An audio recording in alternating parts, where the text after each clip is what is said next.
Welcome to a Mackenzie Institute Long Talk. Michael Fearon is doing double and triple duty during this pandemic, as so many of us are. He's an academic who has studied emergency management. He also teaches a course, a certification course at Ryerson on that very topic. Michael Fearon, thank you very much for joining us, and we are looking forward to some free advice during this lockdown. I hope that it's a bit of a diversion for you. Oh, that's no problem. And, in these times, it's definitely a nice diversion from the regular go of being stuck inside.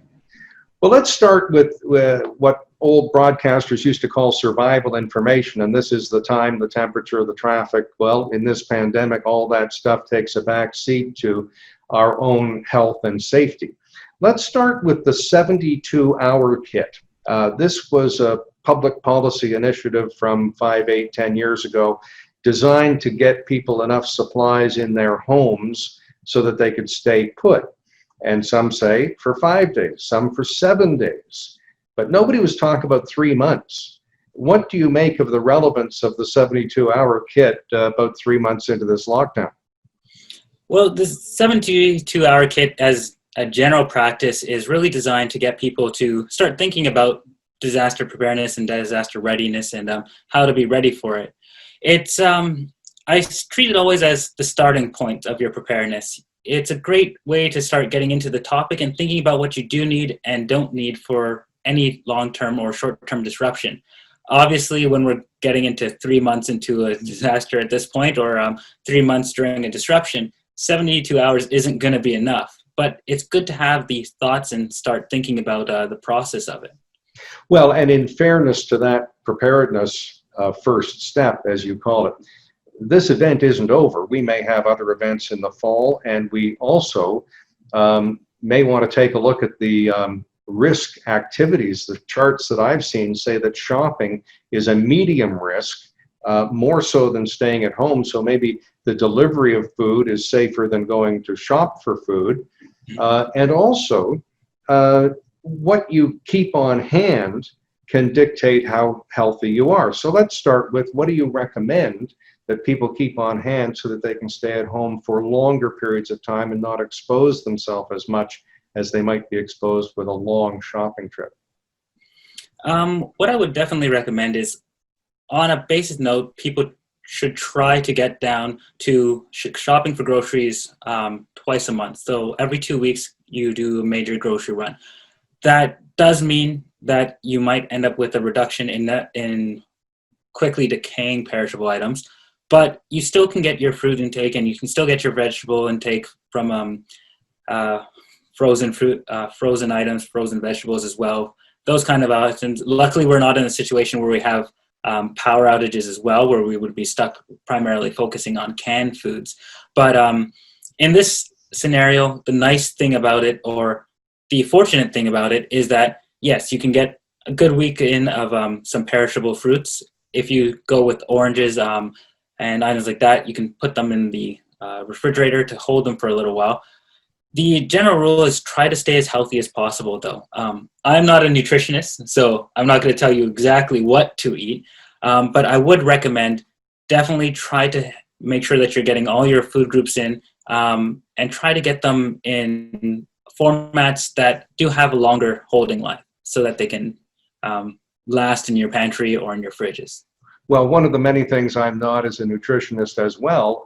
However, I have heard and occasionally read a wee bit of advice on this. I'm surprised there isn't more out there. But for example, I think pasta keeps its nutritional value for as long as any other food, or longer. I think that frozen vegetables don't have as much salt in them.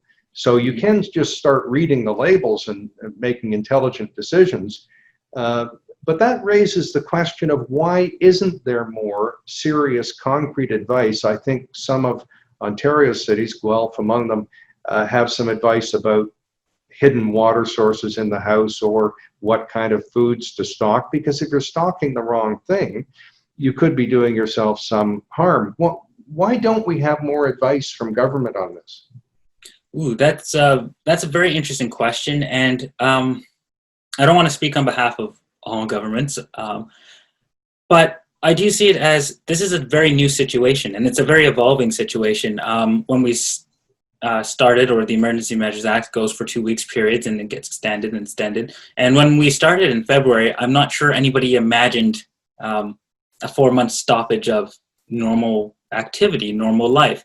And I think because of that, people have been a lot more cautious in what advice they necessarily give out as front, mostly because people don't want to be wrong in a situation that's already very stressful for people.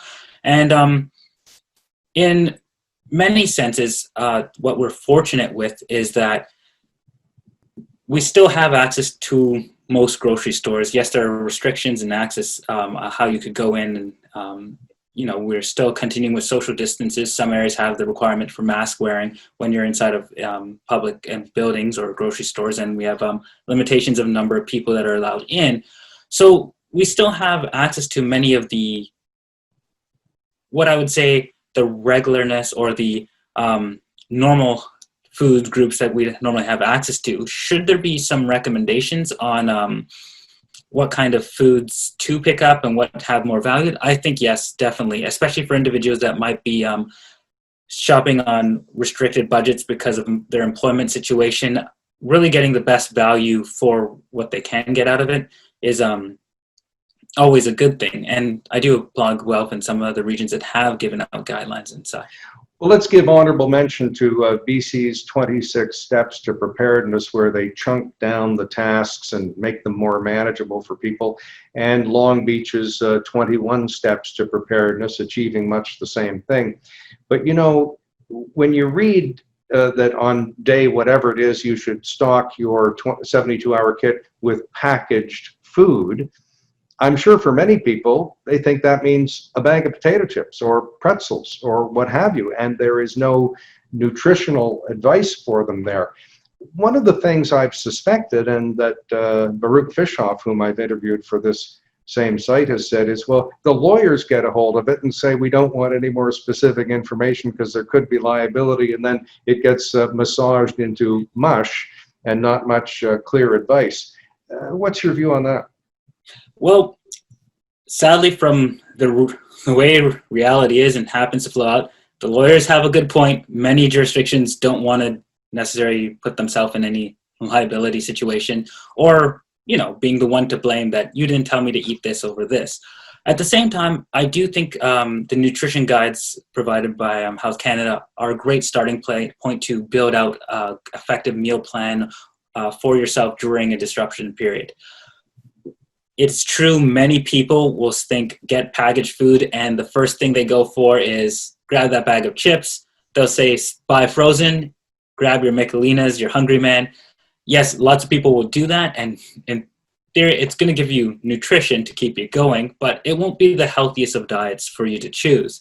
And I really think that's informed from going from the perspective of looking at the health guide, trying to make sure that your meal plan and your meal prep and what you're purchasing does hit all of the different food groups.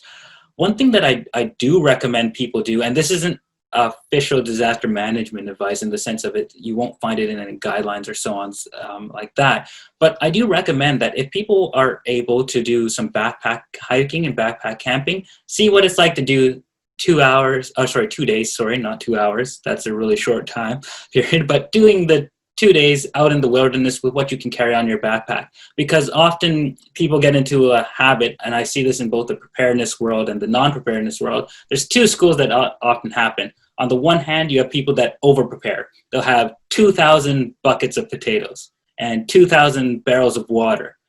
But if it's a situation where they have to leave their home, they can't carry that stuff with them. On the other hand, you'll have people that pack super light, and then they have to shelter in place, and they're not able to adapt to that. So what I always recommend is come up with a general status of a preparedness for yourself in your home, using 72-hour kit as a great starting point. And add some difficulty to that, in the sense that do a backpacking trip. So Algonquin Park or another, if you're not up for doing the hike and camping in the wilderness, do a drive-in camping for a weekend, just to see how much food do you go through, how much can you carry, what is it like to not have access to the things you normally have, such as refrigerator, air conditioning. and gauging your comfort level. And I find that's a better way to build a sense of preparedness than necessarily going, you must have X number of bottles of water. Well, you know, it's funny. One of your fellow academics, I believe in England, has written one of the only articles I can find on this, who says, look, these things suffer from mission creep. You know, if 4 liters of water per person per day is good, well, let's do 5, and let's have a couple for the pets. And if, you know, 2 buckets of potatoes is good, let's have 10. And this academic says, first of all, this has never been studied or tested, so they're just offering their opinions. And they were good opinions. But, you know, travel light, hardtack favored by the Army that gets you through a couple of days is a good idea. And by the way, forgive me, but I cheated when I went to Russia and was on part of the Trans-Siberian Express. I figured I'm not sure what the food is like. And it was pretty heavy stuff, and it was on a train, and it was not as palatable as I would have liked. I took simply trail mix, you know, nuts and berries and raisins and all that stuff. And I survived for a couple of days on that, augmenting whatever it is I could get.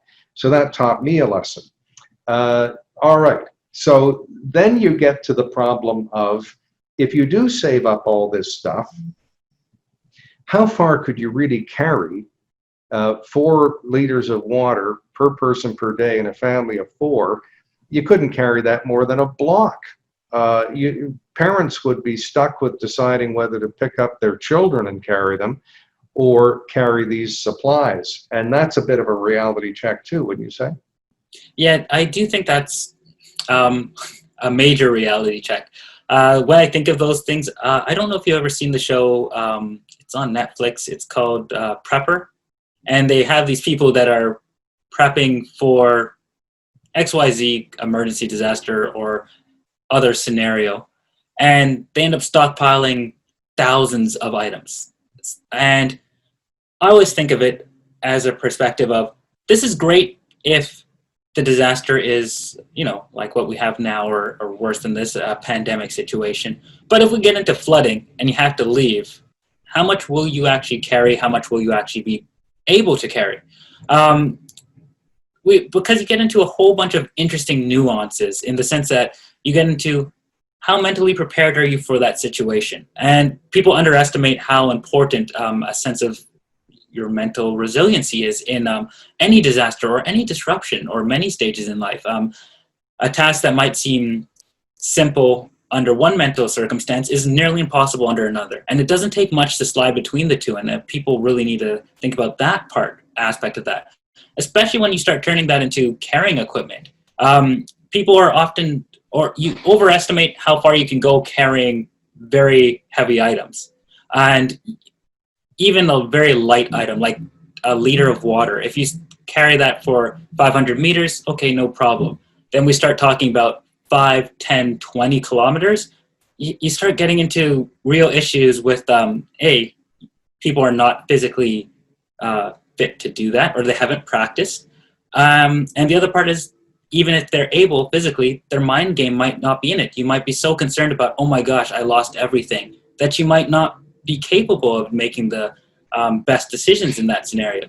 So I always say that we have to make sure we look at a mental game, personal fitness, how often have you tried walking these distances, and also then worrying about the equipment as what we really truly need for those short trips or for a distance trip. Well, and then, Michael, even if you are fit and are not carrying much, if you have the wrong shoes or your socks get wet, you are on a very short walk before you're into some serious pain. So we're another reality check there. Mm-hmm. You know, you mentioned the preppers, and this is an unfathomable current challenge. But originally, the preppers grew out of survivalists in the Cold War, and it was part of public policy to have public bomb shelters and to encourage people to have bomb shelters in their own homes. And this was not an ideological or a political matter. It was just prudent public policy, it was thought, and spearheaded in America by the Democrat John Kennedy. Well, prepping has now become sort of a Republican thing and a a political statement where we've seen images of someone shopping at Subway with a bazooka and open carry people and what have you. And somehow it's become politicized, and somehow those who are wearing masks, which is a form of prepping and self-preservation, they are deemed to be liberals, and those who are scoffing at masks are deemed to be Republicans and the right. Now, even as I describe this, it doesn't make a lot of sense, but can you make any sense out of it? Honestly, that's a difficult quagmire of a scenario to get into, only because no disaster is separated from its political times that it happens in. And the way I'd like to start this, actually, the more I think about it, is when I was in early years of university and doing my history degree at the time, I slowly discovered that no famine is an issue of the abundance of food. Often, even in developing countries where we started getting into famine situations, yes, there could be lots of food around, but we have a distribution problem. And the distribution problem is often caused by either there's maybe a warlord that doesn't want the food getting to that group, or there's an issue with the political will to get supplies to that area. So when we face disasters, what I find gets lost in it is not just the prepping to prepare for the disaster part, but the reality that politics still exists in the middle of disasters. Politics still exists after the disaster. And we have to start, I think, from the observer perspective, to make sense of the behavior. It's kind of difficult, right? You don't need a bazooka to go get your groceries. Wearing a mask keeps you safe, protects others from you transmitting the disease, or COVID in this case. These are all sensible things. However, outside of this, there's pressures of social groups and political groups as well that are going to make some statements as those are the ones with us and those are the ones against us. And honestly, for an individual basis, we should really focus on just looking at what the evidence says, and also making informed decisions by reading and observing that evidence, and making sure that when we're making decisions about our personal safety, that we use the most credible possible evidence. I hope that's a good way to answer the question, but avoid the aspect of making definitive political statements on it. Well, I think you're right. You can never separate politics from day-to-day human life, but by the same token, day-to-day human life is more important than politics, and preserving life is more important than politics. I think you actually did a pretty good job of that.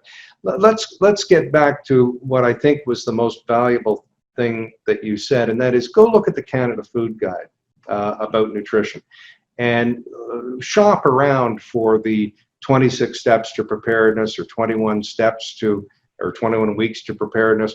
Different urban emergency plans have different advice. It's not all in one spot, but now that we're shut in, we have time to look for it. Is there any other advice you have for the average person watching? For the average person watching, I say think about it, and really think about it. Not think about it in a fantasy sense of, oh man, when everything's locked down, I'm going to have a billion potatoes in my basement ready to go. I'm going to be able to defend my property or stuff like that. Don't think about it from that perspective. That gets you into mixing fantasy with reality. And the reality of these situations, for any preparedness, making a good plan needs to be founded in evidence, needs to be founded in the reality of your circumstances, and needs to be proportional to the real risks that you face. In this situation, yes, looking at the food guide, looking at health conditions, and having the food that you need to survive a period of time is going to be number one thing to look at. Next, looking at your mental health situation, how you're going to maintain that throughout disruption or when you're separated from situations like that. And also looking at how your family is going to react to these situations. And if you start looking at your preparedness strategy from that reality, evidence-based, thinking about how much do I use, how much do I need, and what's my bare minimums, and seeing what those requirements are, you'll come up with a much more effective plan for your individual use than if you only read the guide and just used it as a checklist down the guide.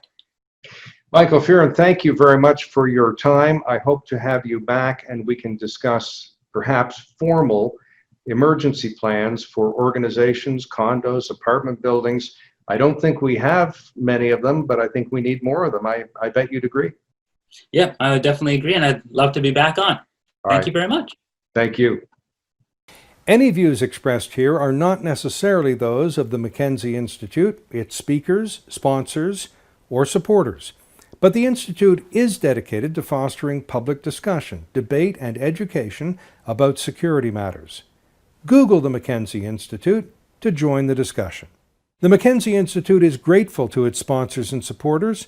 Some of our short pods and long talks are a result of the support of Heathbridge Capital Management Limited, the National Post, and Dundurn Publishing.